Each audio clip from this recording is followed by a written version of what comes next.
Hi, I'm John Copsey. I'm the marketing manager of the Chattahoochee Nature Center here in Roswell. I am responsible for publicity and all kinds of marketing of the Nature Center in the Metro Atlanta area and really beyond. So anytime there's an ad that needs making, anytime there's a social media component or a banner or even just any sort of press, articles, interviews, things like that, it comes through me to facilitate, to organize, and to make sure it happens. This is Excel is your friend. We use Excel to keep track of what has been done and what needs to be done, as well as who's doing it and by when. And so these documents allow us to keep track of things like a schedule, a marketing schedule of what is going where. Is there a social post? What platform is it? What does it say? What's the focus of it? What's the audience of it? Is there an ad going out in a magazine? Is there a interview scheduled, and who's going to do it? All that kind of comes under my scheduling and my rubric here, as well as tracking how effective that is. The Nature Center itself has a mission of connecting people to nature. And so we do that through education, through wildlife, where we are a wildlife rehabilitation center. We take in injured raptors, and the educational component comes in with our family fun days, where we invite the community in on specific days to experience our educational components, along with a family-friendly atmosphere. So it's kind of a festival.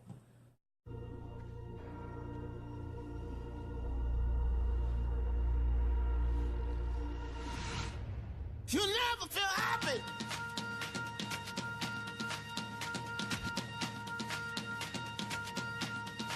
Never feel happy. No, you won't. Until you try. You never feel happy.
Hi, my name is Danielle Joya. I'm a junior at Northview High School, and this is my shadowing experience.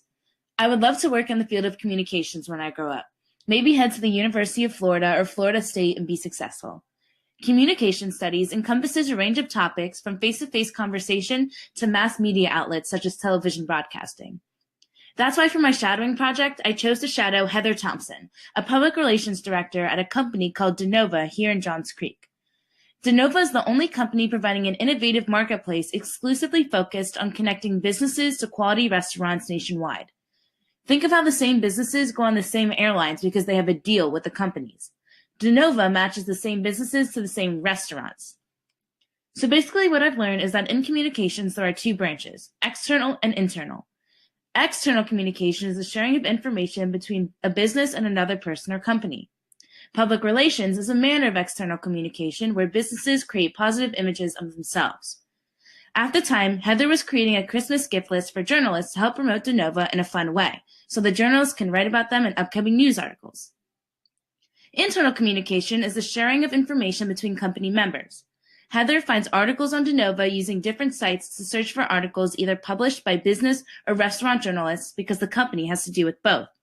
She then sends an email each month to the whole company so they know what's going on communications-wise. Heather also introduced me to two marketing managers, Holly and Kim. Holly helps promote DeNova on the business side, but she also helps promote on the restaurant side of the company. Kim, the digital marketing manager, basically utilizes DeNova's social media to again promote their company. Some good advice she told me was to use different social media outlets for different target audiences. For example, she would post on Facebook to get viewers from middle-aged people, but she would also post on Instagram to get viewers from younger people. The main thing I learned in my time shadowing was that promotion is key. Whether it's sending Christmas gifts to people, using a target market, or utilizing social media platforms, promotion for your company is ideal in the communications field. I cannot wait to keep in touch with Heather Thompson and learn the science of communication. Created using Powtoon.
So for my shadowing project, I shadowed Carlos Javier Rodriguez, a criminal defense lawyer in Marietta, Georgia.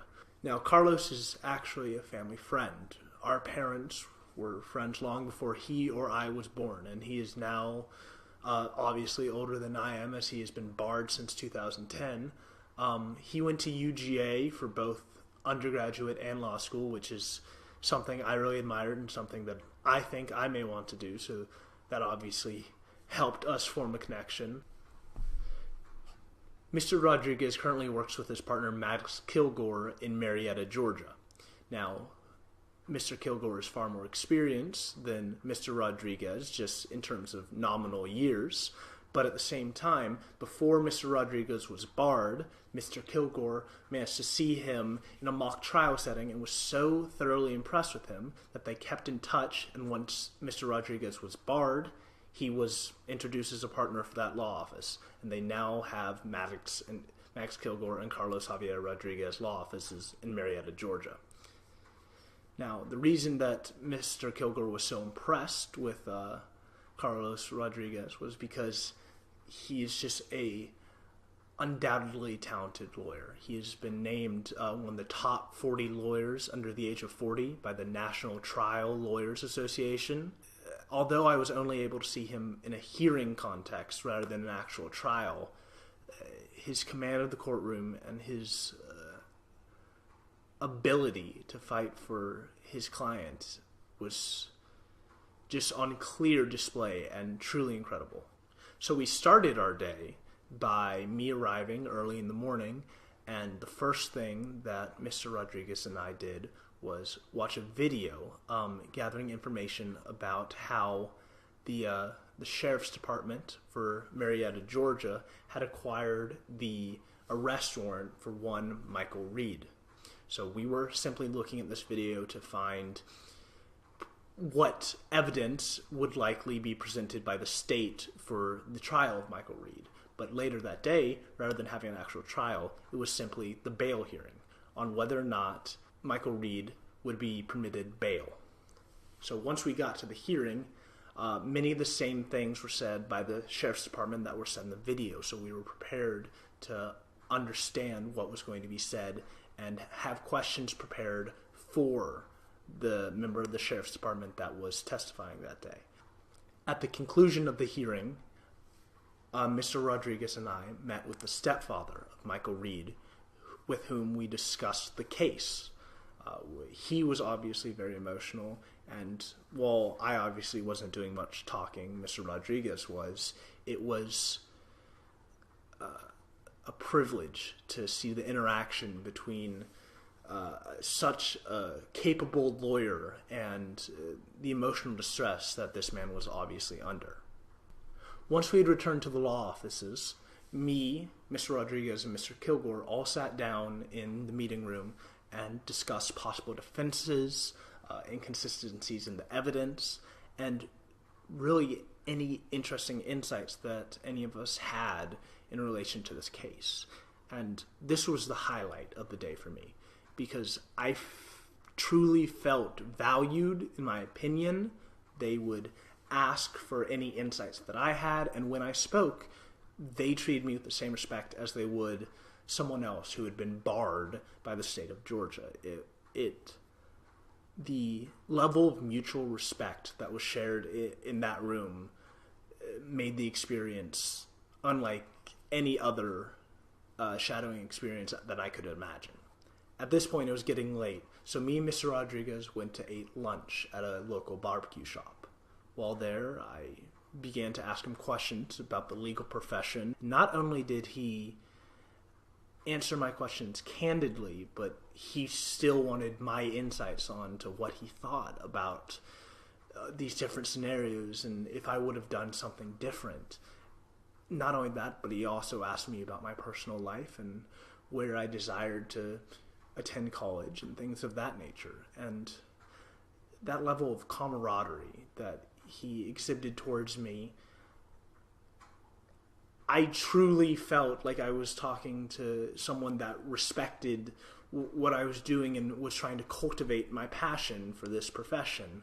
And that level of care and time he went through to make sure that all of my questions were answered, and answering them without hesitation into what he might say or trying to dumb it down, was something I absolutely loved, and I cannot be more thankful for this experience. It was exceptional in every capacity, and I hope that at some point, if I pursue the law profession, that I may be as good as him.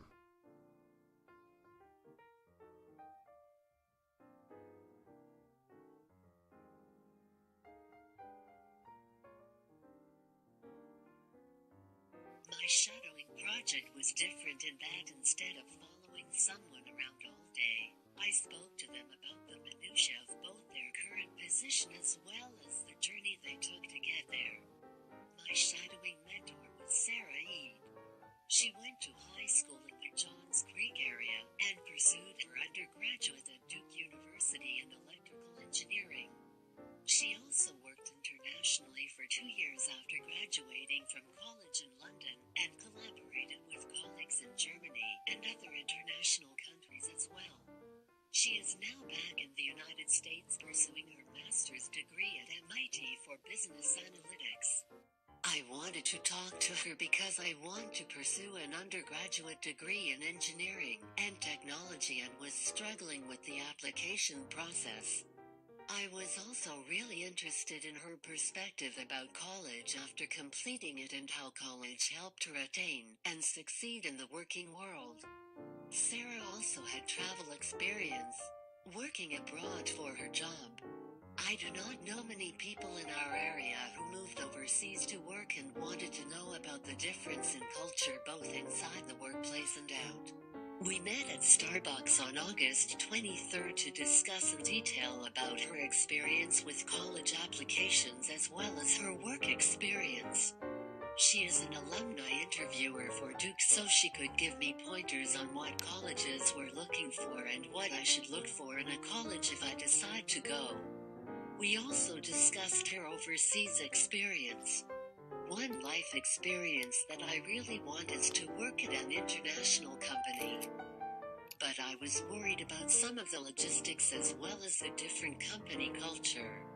Sarah had noticed some differences, saying that Europe, in general, has a more relaxed attitude towards work and gives more respect for free time than the United States. However, they also expect more focus throughout the day. Talking to her made me really excited to pursue an education and career in engineering as she talked about the different problems she got to solve and the classes that she really loved taking. I learned more than I thought possible and gained a larger perspective about the options available after graduating from high school.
Created using Powtoon. It's getting dark outside, and before you a dark figure appears, almost like a shadow. Hi there, my name is Pooja Vickerman, and let me tell you my experiences as a shadow before the sun comes up. I shadowed Marilyn Margolis, the Chief Executive Officer of Emory Johns Creek Hospital. She so graciously invited a few SLJC students, including myself, to learn the inner workings of a hospital, since we showed interest in the medical field. Thanks to Ms. Sanders, I was able to get involved. On November 27th from 1 to 5 p.m., I was able to speak to Mrs. Margolis, the Vice Presidents of Operations Hannah Henry and Lori Hansen, the Chief Medical Officer Dr. Oda Toyenbo, and Manager of Patient and Family Advocacy and Volunteer Services Karen Lynn. These individuals walk me through how they regulate the hospital's progress, manage patients, and organize staff. Through Mrs. Margolis' monitoring programs that follow the hospital's inpatient and outpatient rates, she maintains the hospital in an optimal situation, ready to solve any problem she encounters. That day, I sat in on a meeting in which staff discussed plans to maximize the hospital's efficiency. Then I was taken on a tour of the hospital where I saw the operation rooms, the maternity ward, and emergency response facilities. Throughout the day, I learned how much more there was to a hospital beyond just a doctor and a patient. As an individual already interested in healthcare, this experience has only made me more certain that this is a field I want to pursue in the future. Because in addition to medical knowledge and skill, I saw collaboration aiming to reach a greater goal led by Mrs. Margolis herself. Through her encouragement of others from her reward programs and her dedication to working closely with her employees, she showed effective leadership skills that I hope have rubbed off on me. Though her job did entail paperwork and countless meetings, the miracles she and her team make happen every day seem to be more than enough compensation. So thank you to Ms. Sanders for giving me this opportunity, and for Mrs. Margolis, I must say thank you once again for teaching me so much that day. Well, it looks like the sun's coming up. It's time to return to the shadows I came from. Created using Powtoon. Hello, I'm Caroline Custis with Student Leadership Johns Creek. I'm going to detail my 2 days shadowing professionals in the legal system. Investigation is my focus. America is a nation of laws. Our criminal justice system may be flawed, but it is the best in the world. I have always been fascinated by everything that goes into ensuring our society stays safe and functions with fairness for everyone. My shadowing experience at Student Leadership Johns Creek began with me spending a day with Rochelle Carnsdale, who is the Assistant District Attorney of Cherokee County. On August 29, 2017, I arrived at the courthouse at 7 o'clock in the morning to meet with the staff and review their paperwork and evidence. As the morning progressed, we walked to the courtroom. I sat next to the deputy district attorneys during this intense murder trial. It was somewhat shocking that murders were taking place so close to our homes, but they are. For the rest of the day I watched witnesses, listened to testimonies, and saw actual videos that were found on a cell phone from the scene where the murder took place. The deputies showed me what went on behind the scenes to collect evidence for the trial. The prosecution succeeded and a guilty verdict was rendered. The trial was interesting, but I was more intrigued by the investigation that occurred prior to the actual trial. This was the groundwork for the success in the court. I decided that the court was not for me, so I pursued an additional shadow day at Ernst & Young with Virginia Adams, who is the head partner of fraud and investigation. On November 22, 2017, I met Ms. Adams at her office in Atlanta. We started with a meeting with her team to receive an overview of an investigation they were conducting. I observed tactics and documentation needed to be able to prove behavior that was not legal in this foreign corruption situation. We all went to a nice coffee house for a working lunch and discussed prior cases without names or specifics. I learned from my shadow day that I enjoy the investigation side of criminal justice. I like the intersection of law, politics, human behavior, and how they affect society. Whether it's murder, corporate fraud, or corruption, it is the investigators who solve the problems and give hope to citizens that justice will prevail.